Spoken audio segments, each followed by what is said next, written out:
Crack it. Peuple azosenga nini?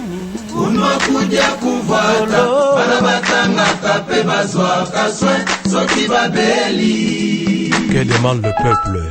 Raia analomba nini? Peuple azosenga nini? Unakuja kuvata bana batanga tape bazwa kaswe soki babeli. À mes frères africains, toute vérité est provisoire.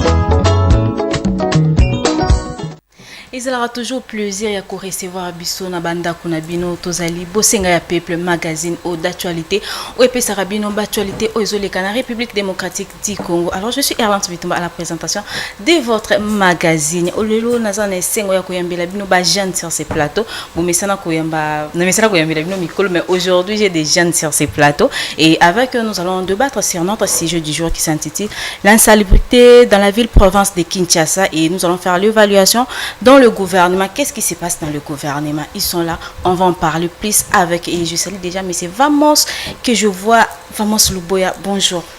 Bonjour maman, na pesi mbote, na pesi mbote pe na ko débattre na pesi ba Congomani nyoto ba wala ndanga mbote maman. Nazo linga na recadrer na bande ko na biso ya matete ba jeune kino ya matete. OK. Babuzo babazo sala bilenge ya matete tozo belela bino buzo babozo sala mboke zo kufa bino bozo lingara akobina mboke ke na libunga bino vule boya to bundela Congo to défendre l'intérêt général bino bolingi te bino bolingi ka akobina dasi mono na yoka ba obina mikolo soki mukombo so bilenge ya matete tozo telemela bino Congo na minute eza na besoin ya ba jeune baza conscient bilenge o baza na bolingo ya Congo yo za jeune lelo na okamwa obi na mukombo so zobosana sangine na ngazo linga yo zonga suna Kinshasa ozobosana yo obi na mukombo so ozaka na musala te ta mususu kozi peza yango toke ne pa etozonge pa so mutazaki na musala esa ngaka bina danse wana kasi yango na beli bango boya to bundela Congo soki lelo to telemel mais c'est fait Tshisekedi apesi elenge nyo to musala na komona so elenge mota okene kobina mukombo so yango na zo beli la bilenge ya matete. Mais président déjà assuré sabi que gouvernement pesa misala te ba kopesa misala nanya kopesa te mama oyo kozala lokola mais c'est fait Tshisekedi te article 30 ya constitution le gouvernement ne mutapesa la bilenge misala bon nanya zokosa nani wanga na ebite menga na obela beaucoup plus bilenge ya matete botika ba je wana ya mukombo so. Initiative on est bandit, ça fait déjà combien de mois, combien de jours, combien de semaines? Oh, autour de 2 semaines si je ne me trompe pas. Une semaine ou 2 semaines si je ne me trompe pas. Yama mama tika na on a si ça on a s'en charger dans la bilingue à matiti. Botika ba je wana. Lobi bogoya okangasu wa papa wa biso wa mama na biso bandoki. Na place boya to bundela Congo to défendre ba valeur ya Congo to défendre mobe koli konzi.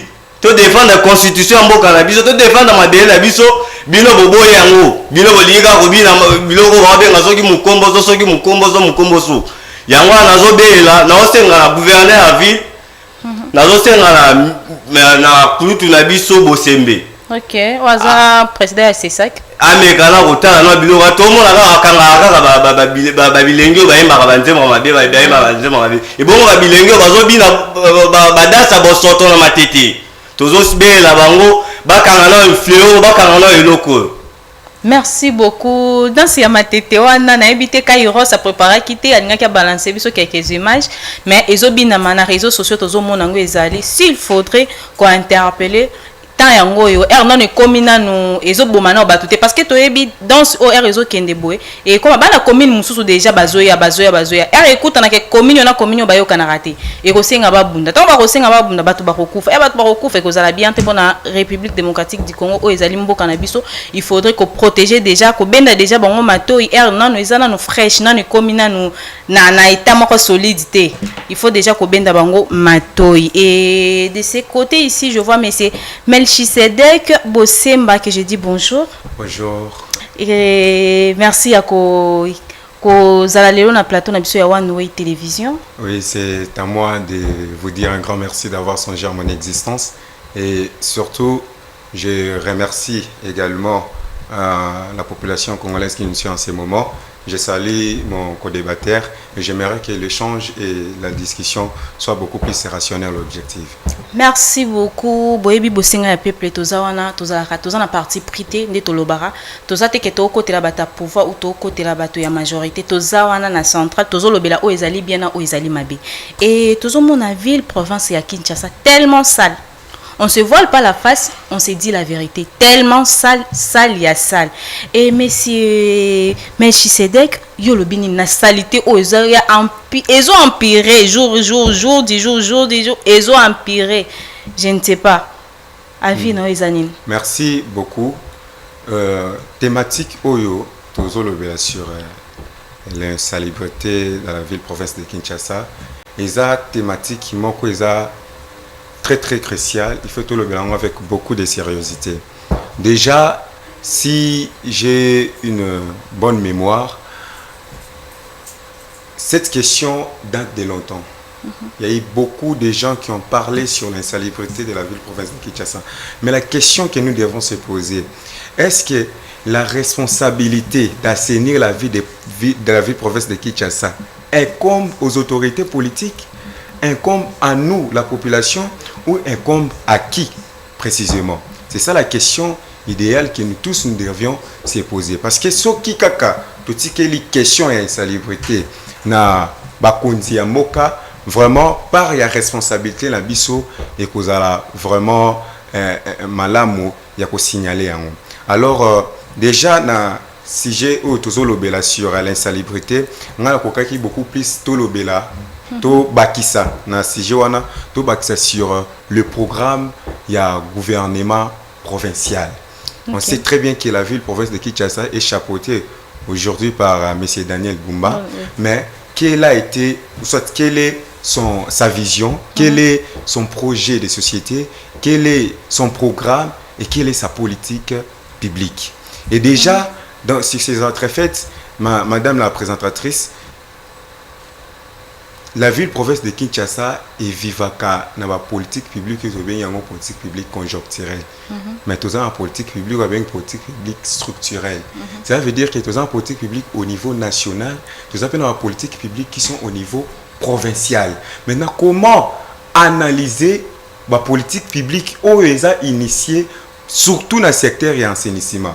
Donc, qui a colobate que l'assainissement, il y a ville province de Kinshasa, ils allaient na responsabilité il y a Daniel Bumba. Non, parce que il fait tout déjà que na République de la ville province de Kinshasa, tous en la commune, tous en a 365 quartiers.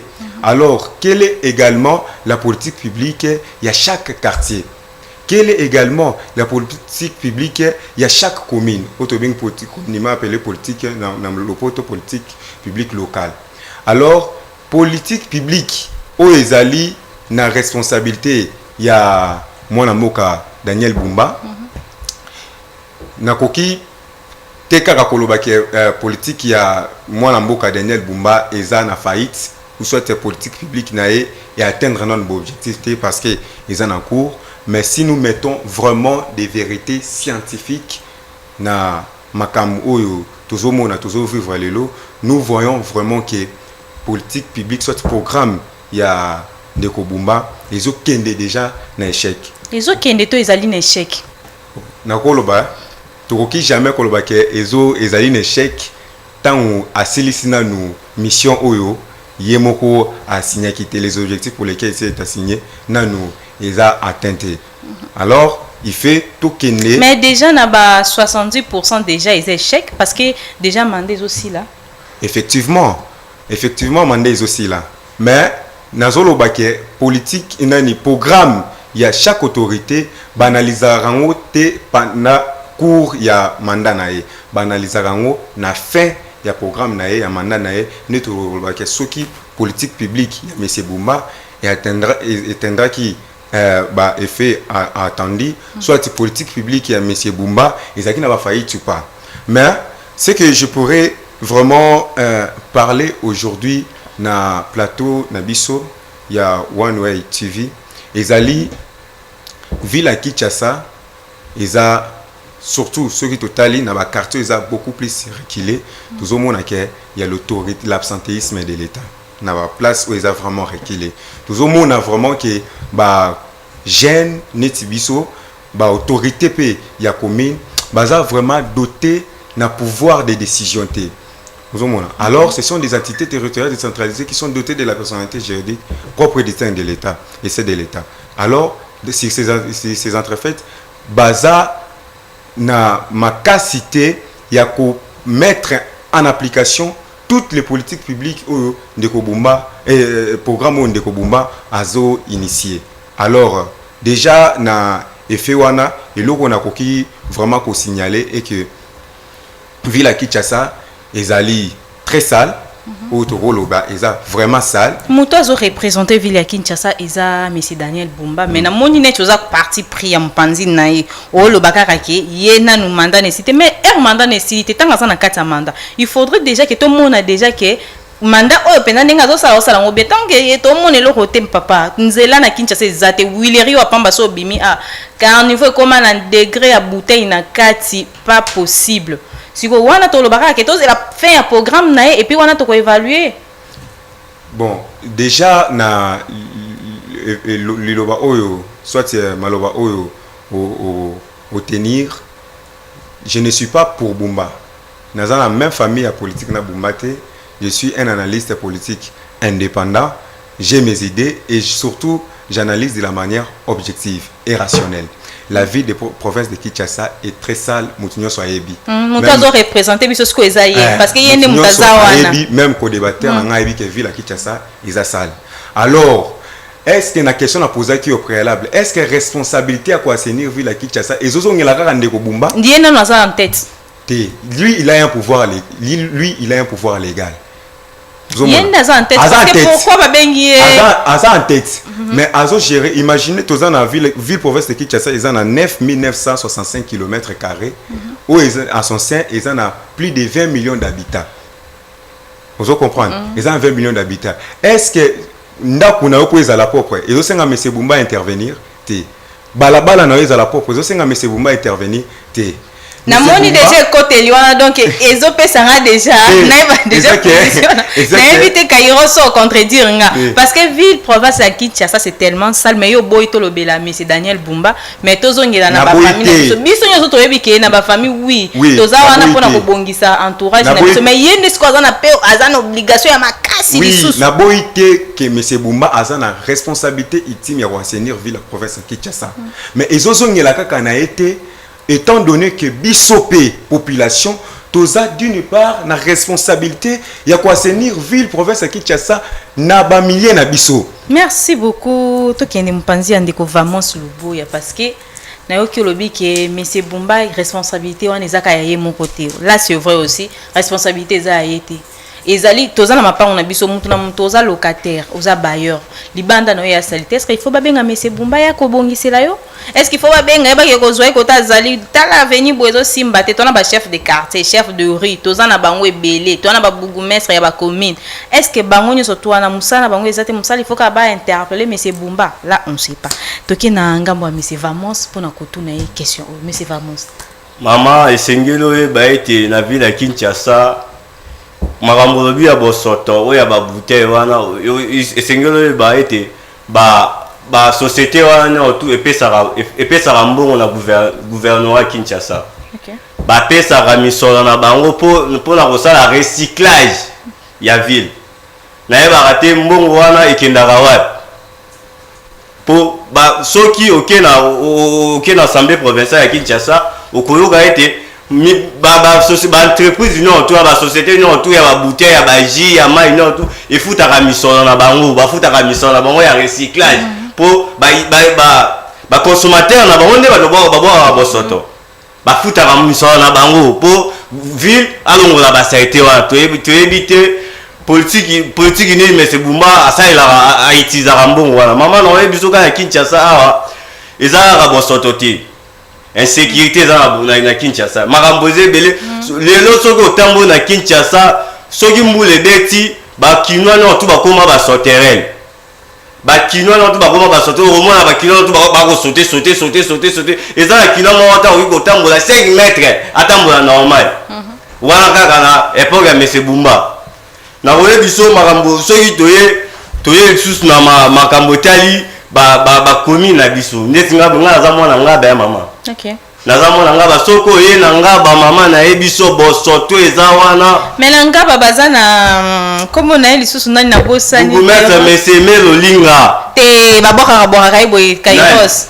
na ngaba mfini kwa ngaba na bosani kombo na ye tulutu na biso ba chanter ba embaka wana mama biso toza te biso tolingi ba flatter te biso toza na politique ya pour promouvoir honnêteté intellectuelle ngane nazabula ko ya te ana banda okumisa Monsieur Bumba na okumisa Monsieur Melolinga te ona kumisa muto lo bana na ebi kombone mais na sa publicité n'était biso a to ko défendre ba valeur ya Congo tu ko défendre ba valeur ya Congo mama na ebiso ville Kinshasa za gouverner te ndenge mo pe kutu na biso na ebeso OK Charles Mbuta Mbutu mama muto ba funda aiba mais wana mfini kwa ngaba babina ngaba mufini ngaba te to ebi ete mama mufini ngaba te muto eskoka soki penda ya solo azara penda leader ngaba mais ba ba voter mais balobi na ba problème nyonso to le kana ngaba so baleki kuna ndi bazwa solution yo boyendeni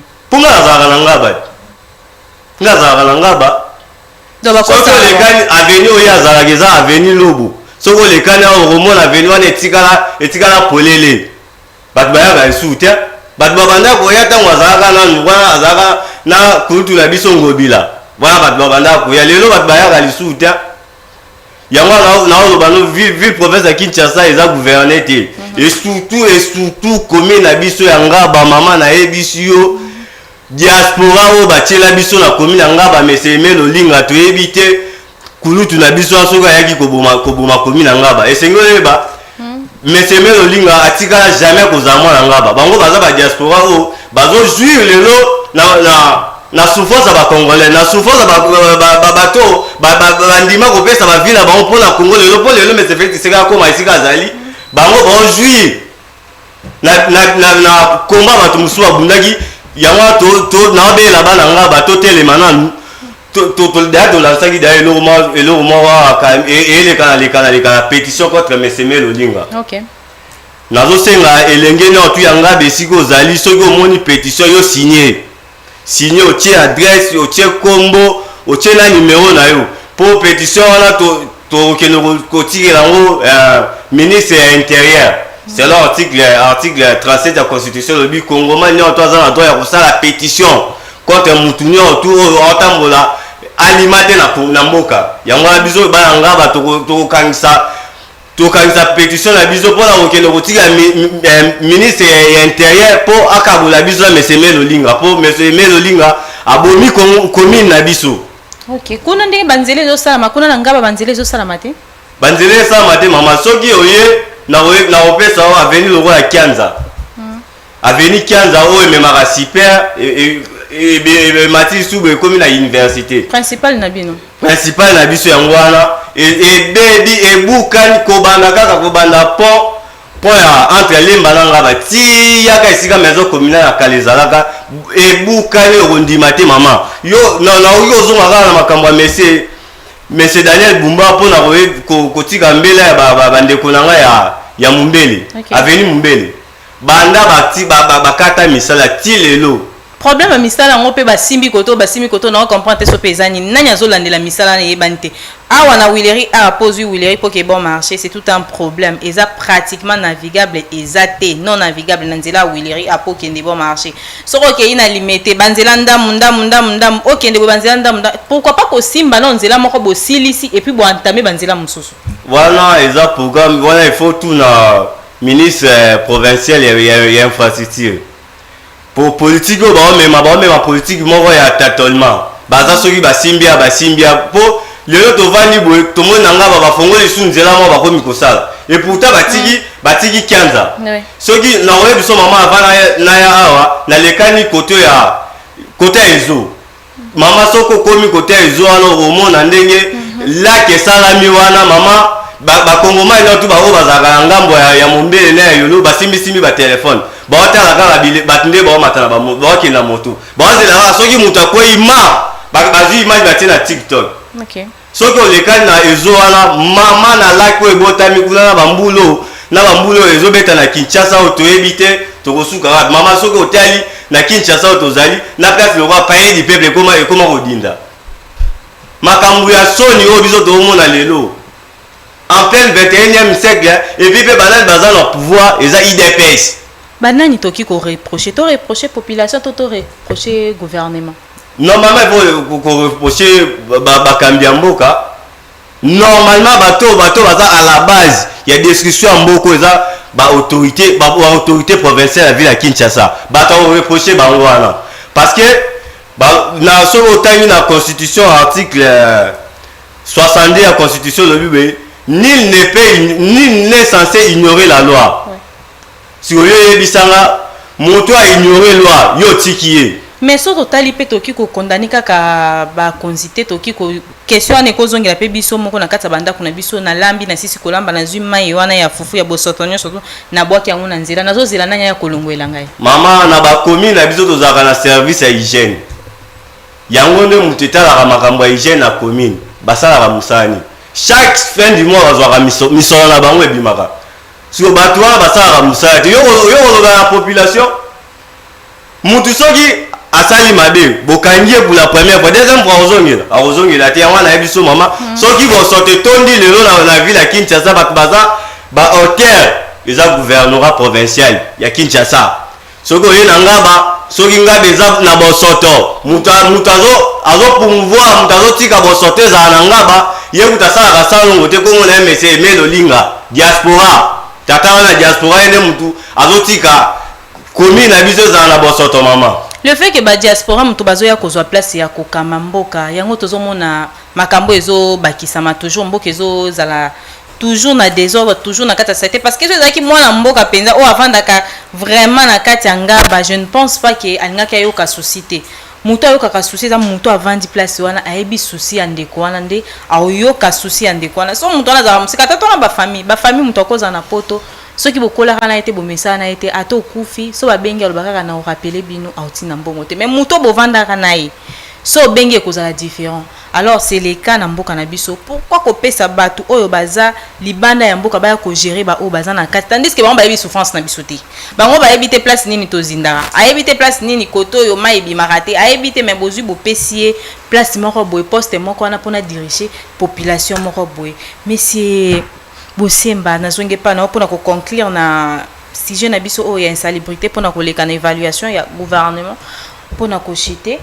Oui, merci beaucoup maman. Naoki, mon co-débatteur, a signalé un point complètement essentiel sur la responsabilité. Quand j'avais pris la parole, j'avais dit que la responsabilité n'incombe pas forcément à M. Bumba, qui est l'autorité provinciale, première autorité provinciale. Mais ce que nous devons savoir, parce qu'à Bété Lango, vraiment, c'était Bakondi Ambo Kande, Baza, premier responsable. Il y a insalubrité à ville province en Kinshasa. Mais ce que nous devons savoir, nous tous, c'est qu'il y a 4 acteurs na titre à responsabilité à quoi enseigner aux villes province à Kinshasa. Acteurs, il y a Liboso, Ezali, Otubengi, les acteurs politiques, ou soit les autorités politiques, ou soit les autorités politiques ou administratives. Entre autres, nous voyons M. Bumba et son gouvernement provincial. Entre autres, on voit le bourgmestre. Entre autres, on voit ce que mon co-débatteur venait à peine de dire. Tous ces autorités-là, ce sont les premiers acteurs. Il y a insalubrité, il y a ville-province à Kinshasa. Donc, les premiers responsables, il y a quoi assainir ville-province à Kinshasa. Et donc, ceux qui l'ont remarqué que ville-province à Kinshasa est très sale, il fait tout le bélabango. Là, je suis tout à fait d'accord avec mon co-débatteur. Deuxième acteur, les exécutants. Mais où est-ce qu'on peut trouver les exécutants? C'est dans le ministère. Mais ce que nous devons savoir est que quand il y a un ministère, il y a aussi des attributions. Et surtout dans les principes des compétences d'attribution, on dit que les compétences d'attribution ne se présument pas. il y a un texte qui organise à la matière.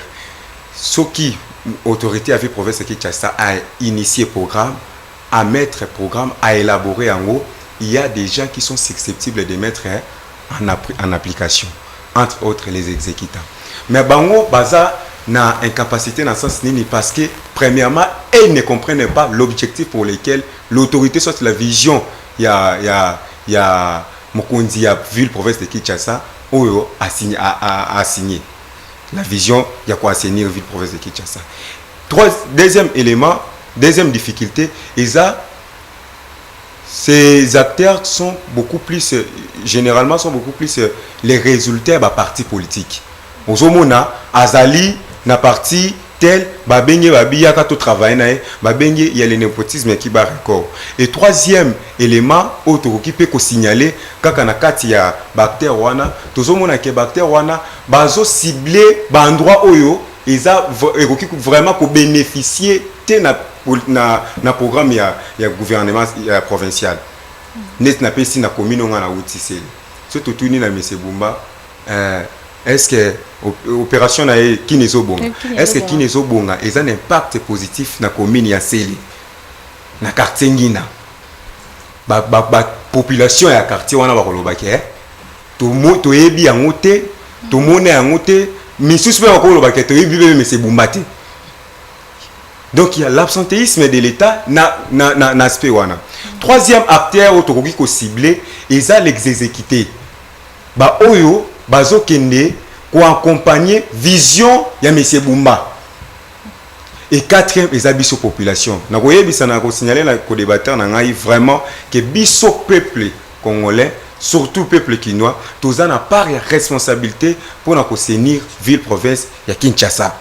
Ceux qui vivent province à Kinshasa, ils ont salle, bisopé population parce que Negobumba zoti na ngaite na bora mulangi na balabala. Même s'il y a des services. Monsieur le bourgmestre zoti na ngaite na teka na ba carnivore azoti na ngate. Parce qu'il y a des services, il y a des services, les kawana ba pekisaka botika koteka mais maman bazoteka. Te baleka na kawana tendeko. Oui, na baleka na kawana pona kosenga mbongo. Te peut-être na quartier na yo, bon, na okota na débat na te peut-être na quartier no baleka na raté, mais na quartier on a na zali na terre jaune, il y a des services et salubrité baleka na ka. Baleka na kawana te. Alors, il faut qu'on cible responsabilité. Il y a tout un chacun. Il y a quelle est la part responsabilité de Bumba, quelle est la part responsabilité avec exécutant au baso concevoir politique publique à M. Bumba, quelle est la part responsabilité avec exécuter au baso mettre en application et quelle est la part responsabilité Nabiso. C'est ça 4 éléments autour qui vraiment qu'on signaler par rapport à sujet Nabiso à Mokolali. Ouais, pendant que quand tu as déjà na sous-thème Nabiso eza évaluation na kata gouvernement. Tout le gouvernement est ok que madame Simi na toye lisusu na de ba même tête ezo se répéter na kati problème nini za na kati. Bon, na à ce qui concerne évaluation il y a gouvernement, il faut tout évaluer tout ça l'évaluation en gouvernement na 3 axes. Axe à Liboso, il faut tout d'abord quelle a été la mission principale du gouvernement central. Quelle a été sa mission principale. Et dans la mission principale, à l'intérieur duquel on trouve aussi les missions spécifiques à chaque secteur. Parce que chaque secteur, baza na ba programme oyo ba initiaka pour na toujours il y a compte il y a intérêt général. Alors koloba ke ba même tête bazozonga na obengango c'est beaucoup plus extravagant dans le sens où ils a déjà balakis na mokonzi ya mboka qu'ils sont déterminés à mettre en application sa vision, son fondement politique. Pe eza na batu oyo balakisi na maman Judith Souminwa ba compétence na bango. Pe eza na batu oyo baza na kati ya gouvernement ba atteindre l'objectif dans le gouvernement soumis na 1 ou ba atteindre l'objectif pour lesquels ils se sont assignés.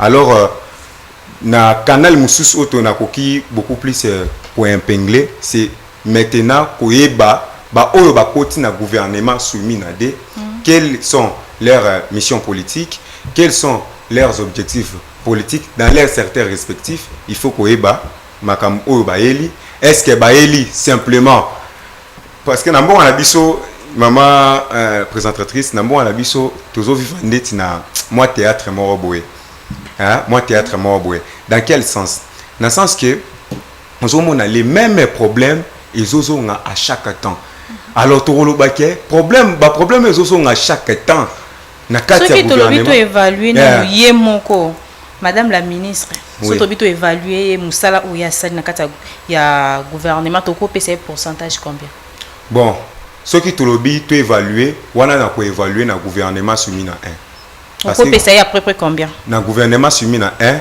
ngai personnellement na ko pesa 50% la moitié na moitié na sens nini na sens que premièrement à accompagner vision et chef de l'État. Dans quel sens? Dans le sens où ceux qui accompagnaient qui vision chef de l'État, elle devait déjà être écartée dans la course. Elle a renouvelé la confiance au chef de l'État et chef de l'État a reconduit comme premier ministre na soumis dans le même gouvernement.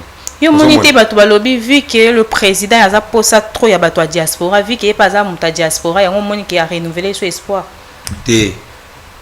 Toko Lobateke a renouvelé espoir parce qu'il a outil en diaspora. Non, monsieur Liaou, avant d'appeler Napoto, mais regardez sa vivacité, sa véhémence politique. Dans le secteur, il y a fonction publique. Au moment où on a vraiment qu'il a tellement initié des réformes d'administration. Oui, et rendre fonction publique ma casse. Ce que ça quelque chose ya kolobela madame Judith Simi na kolobela nini pour na gouvernement mi balé au kolobela nini. Na elo na kolobela madame Sumi na gouvernement o ya mi balé, c'est justement de bien définir sa vision na deuxième gouvernement. Tout comme n'a défini ça quand on a premier gouvernement et accompagner équipe, accompagner vision et chef de l'État jusqu'à la fin.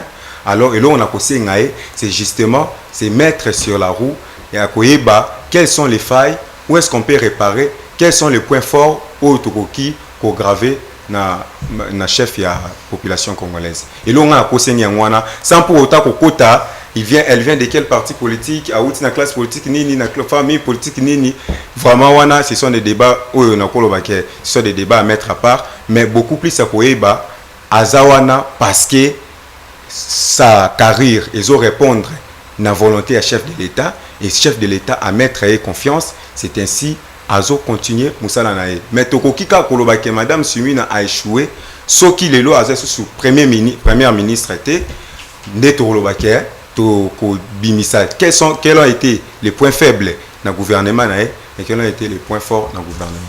Aimé Boji à la tête il y a parlement, votre impression?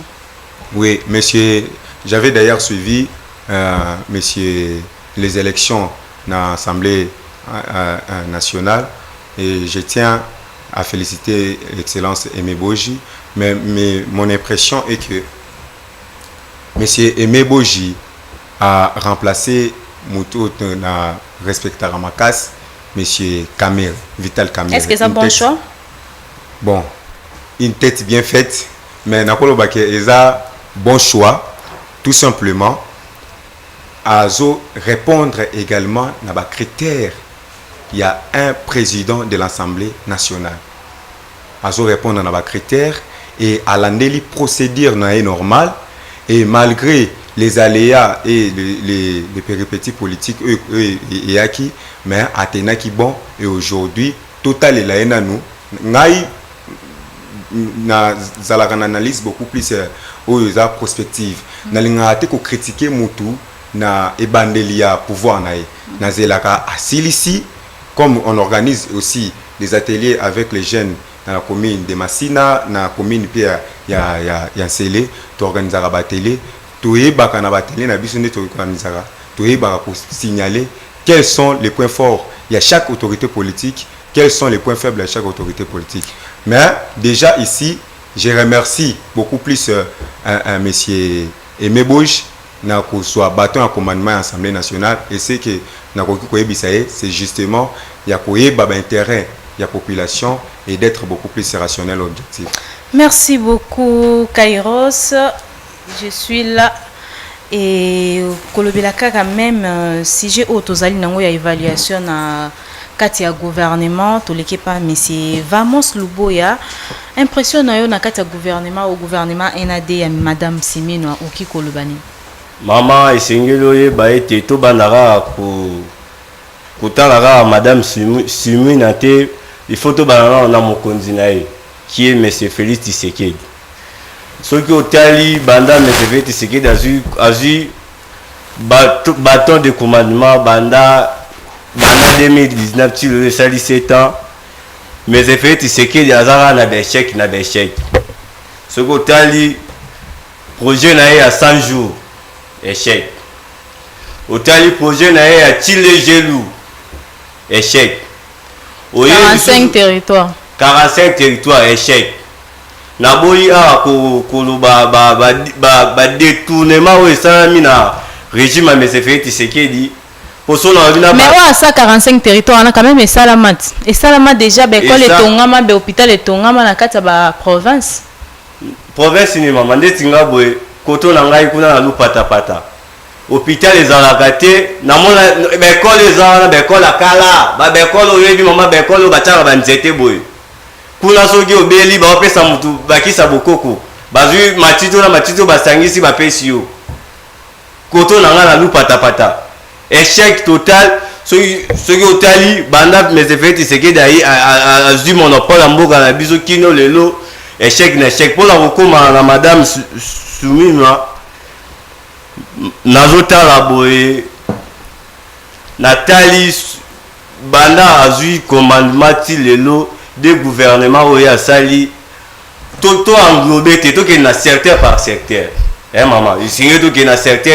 économique secteur diplomatique ministère oyo tozala tosala sikoyo bilan ya biloko nyonso to wana mama mpenza soki toyebi tosala mpenza oza congolais malgré tout na repose question te mais oza congolais oyebi so toyebi tosala bilan ya madame Simino banda akomi na Congo na koyebisa mama na mboka na biso tozalaka na plus de 80 000 de terres arables oyo lelo soki toyebi tosala bilanga tokosisa nzala na Congo nayebi te politique nini oyo madame wana asala banda ya akoma premier ministre na Congo ndenge tozali awa yo oki koimagine lelo tokomi pays ya liboso oyo baza na nzala nayebaka te na koyebisa mwana onga na kobota nini que la République démocratique du Congo est un pays riche otala boye papa oyebisanga mboka na biso eza riche mais naomona nzala na mboka okoyebisa ndeni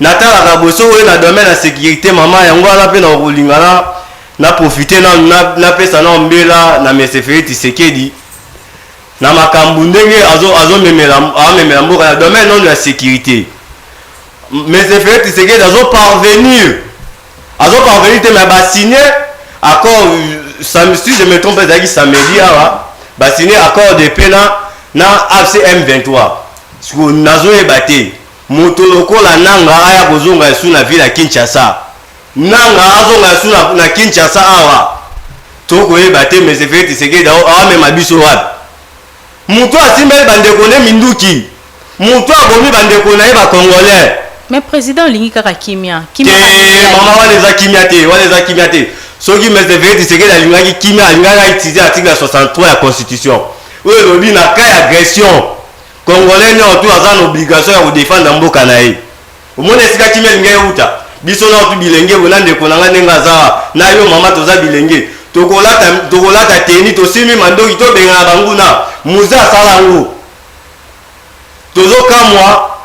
nazokamwa komona moto lokola bizimwa nazomona bato na baza na AFC wana bango nyonso tu lobi baya kozonga su na Kinshasa o mama tovanda boye ngai oyo mama na nga atekaka matungulu mama na nga atangisi ngai mpo lobi nga mpe nakoma mokonzi siko ngai nasima munduki te nasima macheti te ngai nakosala jour nini mpo baozwaka kaka baoyo kaka basimaka mandoki baoyo kaka baoparticipe na malere ya bacongolais soki otali ngambu ya oyo bato bakoloba naoyeba te soki eza pende ya oyo nayoka bato baoloba sauvons la RDC ngambu ya Joseph Kabila wana soki otali moto akosauve Congo kuna aza te kobanda na ye moko Kabila kiti kita na bato na tu bazana ye wana muta ko sauver Congo azate na rappeler mais c'est kurutu na biso nani comme le qui mangai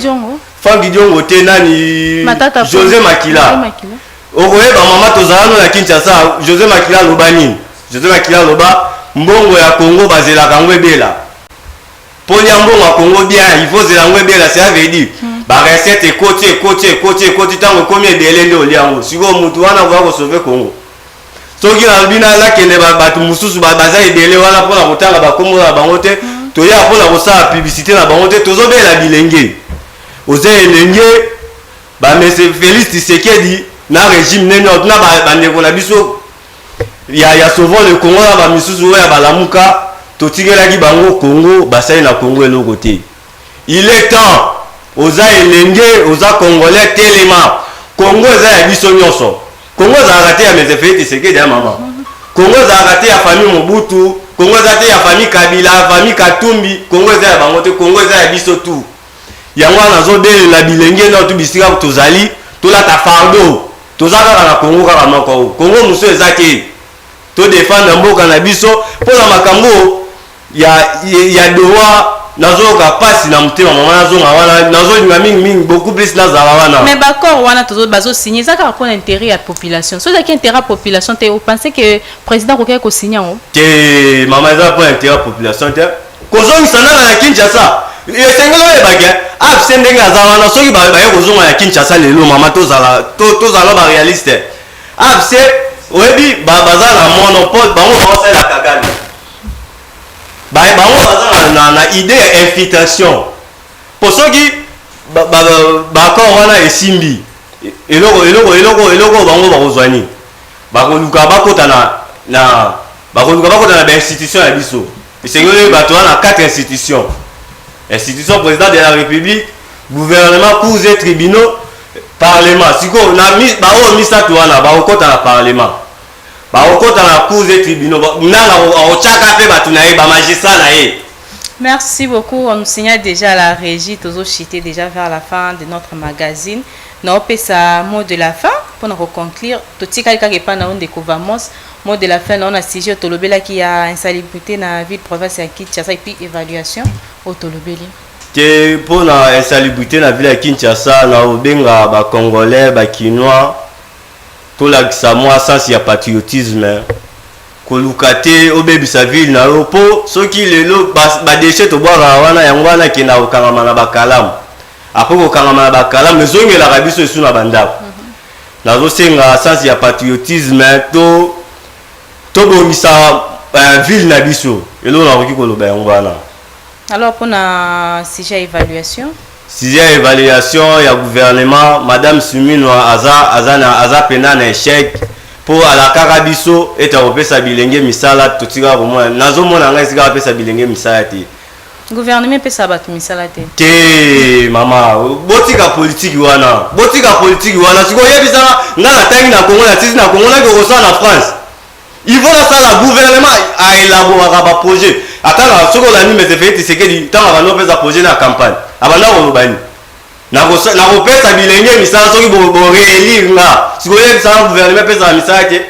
Merci beaucoup Ndeko Vamos. C'est ça la première fois qu'on recevoir on a plateau à Noué et puis na bosenga ya peuple mais c'est la dernière fois te tokozongela oli sous na mikolo ezali koya. Merci pour la participation na ya mukolo ya lelo. Merci maman.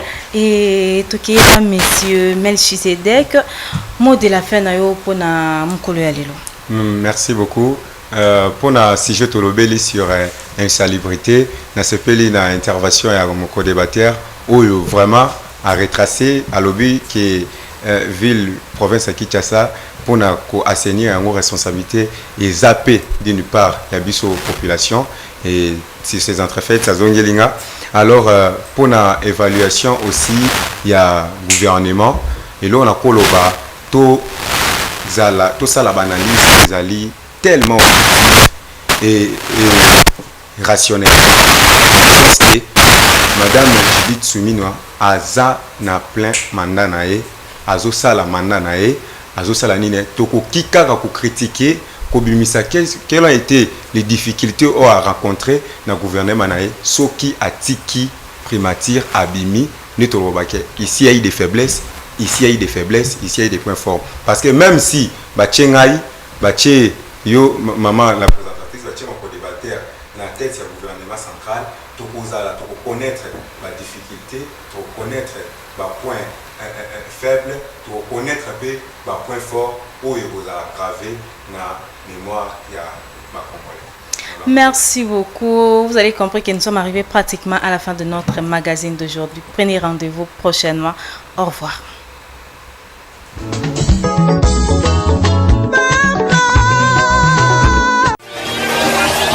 Cracky.